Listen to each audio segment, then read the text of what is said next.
तो आज की डिजीज है गर्भाशय की प्रदाह, यूटेराइटिस। तमाम सारे केस आते हैं हमारे पास जिसमें गर्भाशय में प्रदाह हो जाता है, सूजन हो जाती है। इसको कैसे हम इलेक्ट्रो होम्योपैथी से ठीक करेंगे और कैसे ये रोगी ठीक होगा। तो सब फर्स्ट ऑफ ऑल कि गर्भाशय की प्रदाह, इसमें क्या होता है कि गर्भाशय की जो दीवार होती है, यूट्राइन जो वॉल होती है, उसमें क्या हो जाएगा, सूजन हो जाता है, इन्फ्लामेशन हो जाता है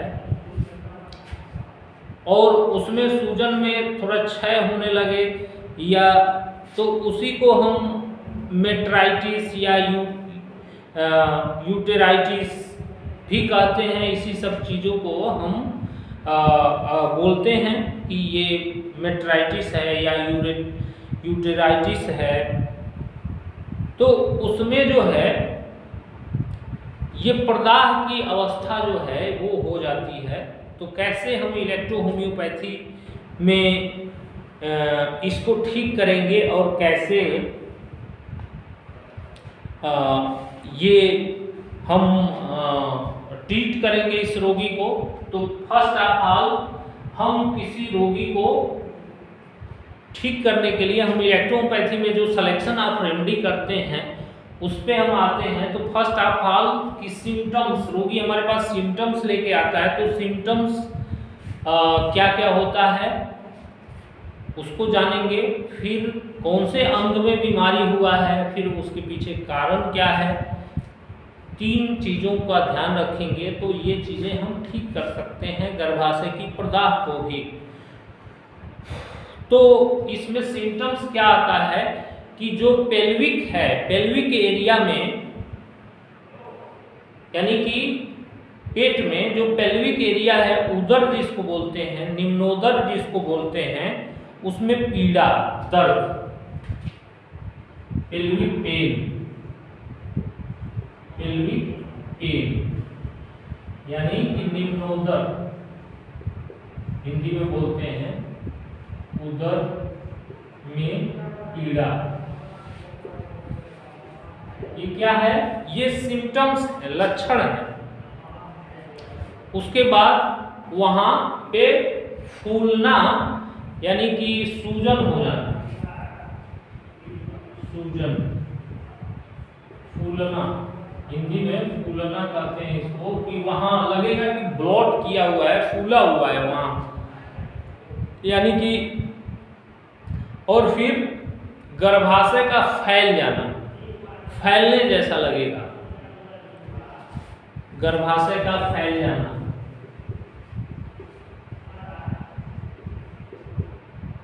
फैल जाना,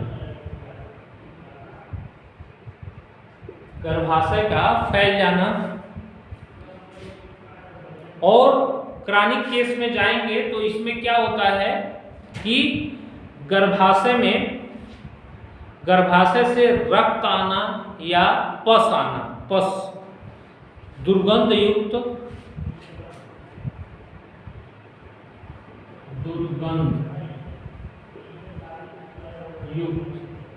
रक्त या पस का आना। क्रॉनिक केस में ऐसा हो जाता है।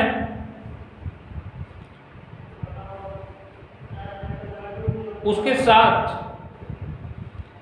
फीवर भी हो सकता है, बुखार भी इसको हो सकता है, फीवर की कंडीशन इसको आ सकती है, बुखार भी हो सकता है इसको, फीवर जैसी कंडीशन देखने में भी मिलती है इस रोगी को। तो बुखार की कंडीशन या इसमें बार बार मूत्र त्याग की इच्छा भी होती है, बार बार मूत्र त्याग की इच्छा हो जाना, मिचली और योनि मार्ग में खुजली, ये सब लक्षण जो है हमें देखने में मिलते हैं। ये सब सारी चीजें, ये सिम्टम्स हमको देखने में मिलता है। जो इसके मासिक में भी गड़बड़ी मिल सकती है देखने में हमें, सूजन में, मेंस्ट्रुएशन, या ये हमारे पास रोगी आएगी तो ये पेल्विक पेन लेकर के आएगी, जो हम इसको देखेंगे। अब इसमें जो है दूसरी चीज हम देखते हैं कि इसमें आर्गन्स और कारण। तो कारण पे आते हैं, तो कारण में दो तरह के कारण मैंने आपको शुरू से ही बताए हैं कि कोई भी रोग होने के पीछे दो तरह के कारण जो हैं होते हैं उसके पीछे,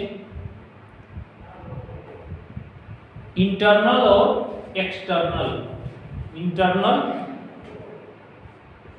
इंटरनल और दूसरा एक्सटर्नल। इंटरनल और एक्सटर्नल दो तरह के कारण। तो इसके होने के पीछे मान लीजिए क्या क्या कारण हो सकते हैं, और उसके आधार पे हम अंग भी, कारण के आधार पे हमारे अंग भी निकल के आते हैं। तो इसमें आंतरिक जो कारण है और जो बाह्य कारण है, तो आंतरिक कारण में इन्फेक्शन, संक्रमण,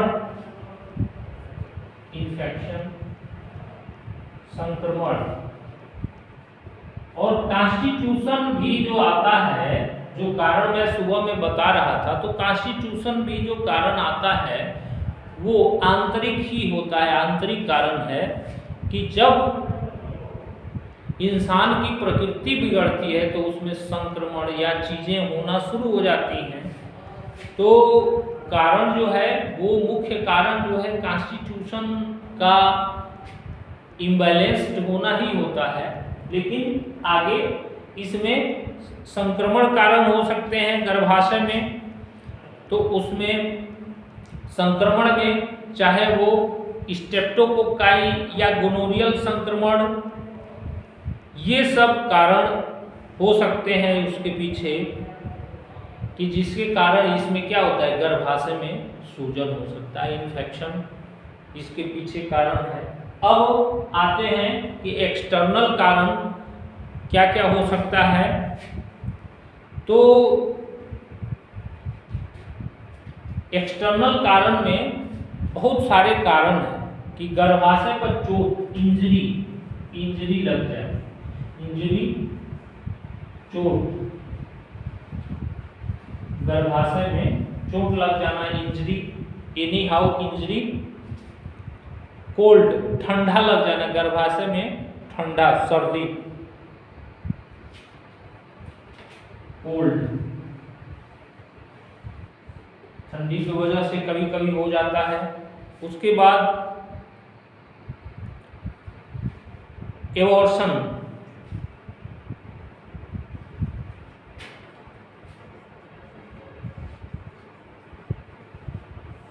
इसके पीछे कारण होता है कि इंजरी उससे हो जाती है ड्यू टू एबॉर्शन।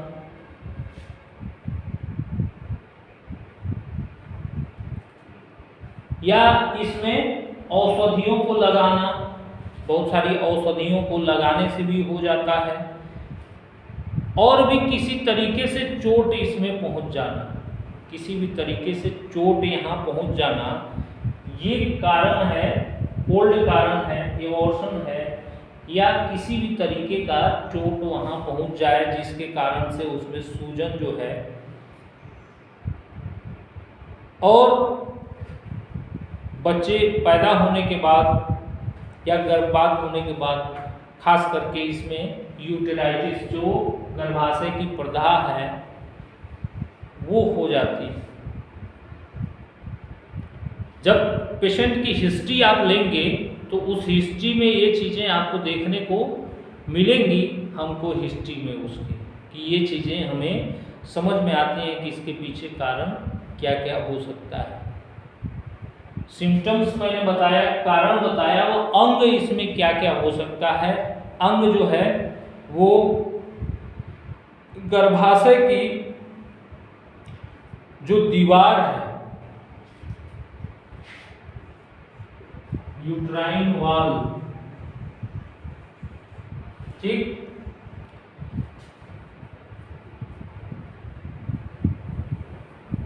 वहाँ जो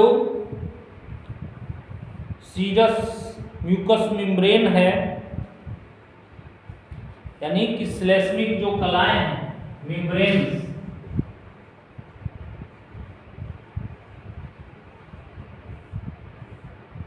ये मुख्य रूप से इन्वॉल्व होती है इसमें, यानी कि यूट्राइन वाल्व है और उसके ऊपर जो मेम्ब्रेन्स है, यूट्राइन मसल्स है, यूट्राइन वाल्व्स, यूट्राइन मसल्स, ये सारी चीजें उसमें क्या होती हैं कि इन्वॉल्व हो जाती हैं इस रोग में। ये सारी चीजें इन्वॉल्व हो जाती हैं और ये हमें देखने में मिलता है कि ये सब चीजें हमें इन्वॉल्व है उसमें। तो ये अंग मुख्य रूप से आपको वहाँ की जो टिश्यू है उसमें इन्फ्लामेशन हो जाता है, सूजन की कंडीशन आ जाती है, ये चीजें हैं। अब इसको कैसे हम जानेंगे, कैसे समझ पाएंगे? तो पहली चीज कि क्या कारण है, कारण जानने के लिए क्या क्या हम कैसे पता कर सकते हैं कि क्या कारण है? तो पहली चीज आपको करनी पड़ेगी उसकी अल्ट्रासाउंड, यूएसजी करेंगे और उसके बाद इसकी ब्लड टेस्ट कराएंगे। ब्लड में इसमें टीएलसी बढ़ा हुआ मिल सकता है, इसमें टीएलसी बढ़ा हुआ देखने को हमें मिल सकता है कि टीएलसी इसकी बढ़ी हुई है, टोटल ल्यूकोसाइट काउंट। अगर इसको ना ठीक किया जाए तो ये कैंसर में भी, ट्यूमर में और कैंसर में भी परिणित हो सकता है। अगर इस सूजन को ना ठीक किया जाए तो ऐसी कंडीशन हमें देखने को। तो कैसे हम कारण जान पाएंगे? तो एक तो अल्ट्रासाउंड कराएंगे और दूसरा उसका ब्लड टेस्ट करवाएंगे। इससे हमें कारण का पता चल जाएगा कि किस कारण से ये चीज़ें हो रही हैं। अब इसका ट्रीटमेंट जो है हम कैसे करेंगे ट्रीटमेंट? तो फर्स्ट ऑफ ऑल आता है सिम्टोमेटिक रेमेडी। इसमें मैंने एक्सटर्नल बताया है और इंटरनल। तो एक्सटर्नल में हम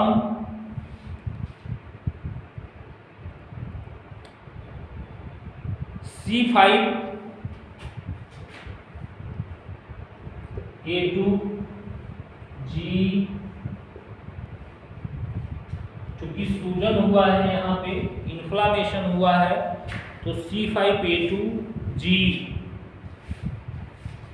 या WE, दर्द होने पर WE की ठंडी गद्दी,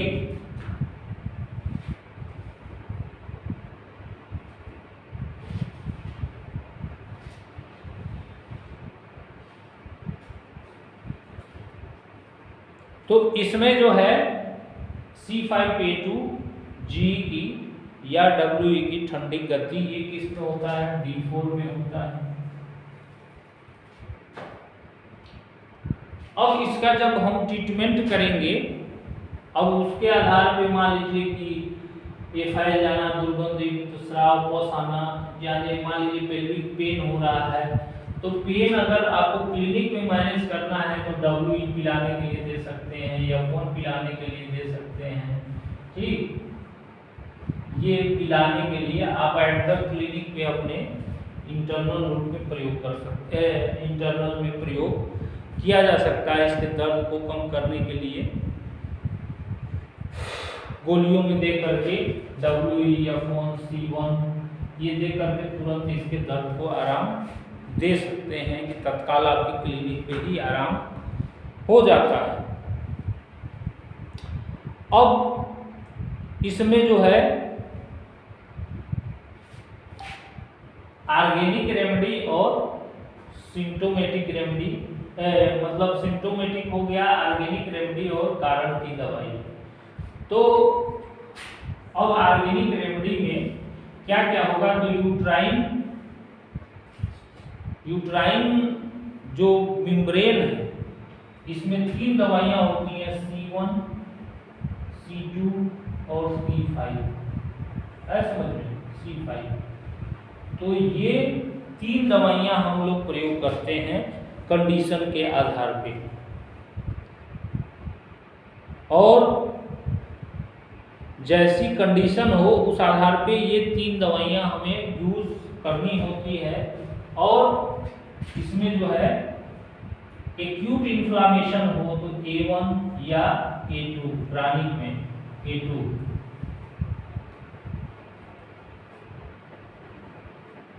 और मान लो पस, यहाँ पे क्या दे रहा है, दुर्गंध युक्त पस या खून आना, तो पस आ रहा है तो G इंटरनल, ब्लड आ रहा है तो B इंटरनल, समझ गए। उस आधार पे हम प्रयोग करते हैं G और B का, उसी आधार पे। तो प्रिस्क्रिप्शन आप इसी दवाई में से बनाएंगे, कि प्रिस्क्रिप्शन आपका इसी दवाई में से आपका होगा। अब कारण पे आते हैं, तो कॉन्स्टिट्यूशन में इसके आपका S1 या A3, और मान लो संक्रमण है तो भरवन, सर बोर्ड नहीं दिख रहा। संक्रमण है तो भरवन, संक्रमण इन्फेक्शन हो तो भरवन, और गोनोरियल इन्फेक्शन हो ऐसा लग रहा हो तो क्या कारण उसका है, तो भेनवन। और किसी प्रकार का ऐसा संक्रमण हो, और यहाँ पे खुजली भी आपको दिख रही है, तो यहाँ भरवन उसमें भी काम करेगी आपकी।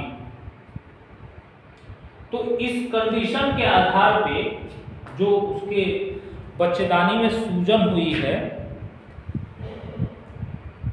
मान लो कॉन्स्टिट्यूशन उसका अगर रस प्रकृति के तो S1 और A3, अगर मान लो कि मिश्रित हो गया तो S1 खाने से पहले A3 खाने के बाद मिश्रित।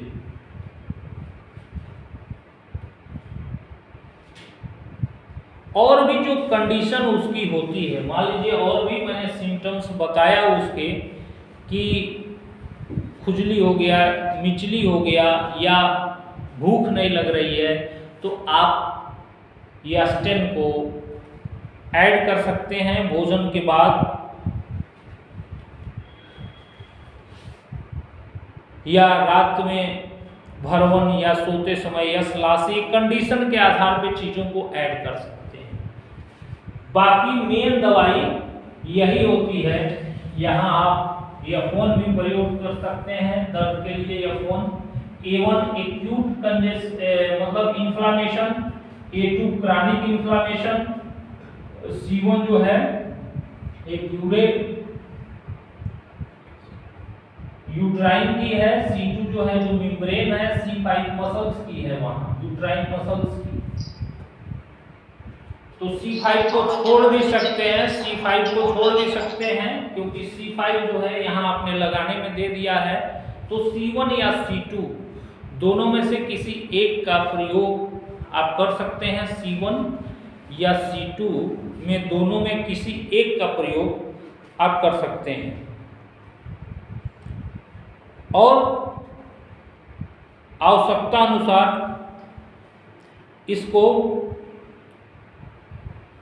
कई बार डूस भी उपयोग किया जाता है, उसमें लगाने के लिए, इंट्रोड्यूस करने के लिए। डूस जो औषधियाँ लगाने वाली हैं C5A2G की, ये अपर से एप्लीकेशन करते हैं, कई बार ड्यूस में भी यूज करना पड़ता है, लेकिन ये एप्लीकेशन जो है वो हम C5A2G या WE का एप्लीकेशन, इसका जो डाइल्यूशन होगा, डाइल्यूशन मैंने बताया भी आपको कि रोग की गंभीरता के समानुपाती होती है। तो इसको जो है D6, ये D4, ये भी D4 होती है, ये D6 होती है, D6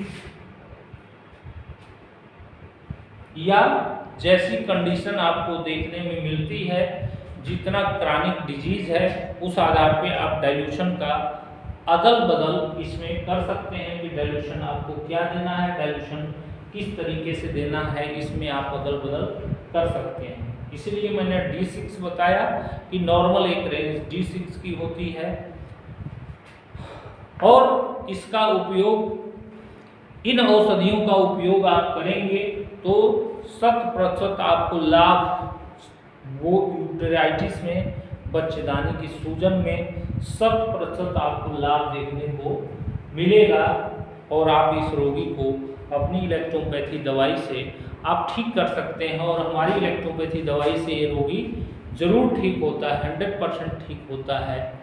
और इसमें अगर हमारी पेटेंट्स दवाइयाँ चलानी है तो हमारी गाइनोवेल आती है और गाइनोवेल हमारी आती है, बहुत अच्छा काम करती है। इसमें आप इसको चला सकते हैं, साथ में जो प्रॉब्लम हो उस हिसाब से हम इसको उपयोग कर सकते हैं। अन्य भी औषधियों का इसको ट्रीटमेंट अगर नहीं करते हैं लंबे समय तक तो गांठ से बदल करके और कभी कभी ये कैंसर का भी रूप पकड़ लेती है। इसलिए अर्ली स्टेज में इसको ठीक करने की ज़रूरत होती है। हमें इलेक्ट्रोपैथी की दवाई से हम बहुत ही जल्दी इसको ठीक कर सकते हैं, बच्चेदानी के सूजन को, जिसको हम यूटेराइटिस कहते हैं, जिसमें ये इतनी सारी चीज़ें होती हैं। तो ये हमारा ट्रीटमेंट हुआ यूटेराइटिस का, आप आसानी से इसको ठीक कर सकते हैं।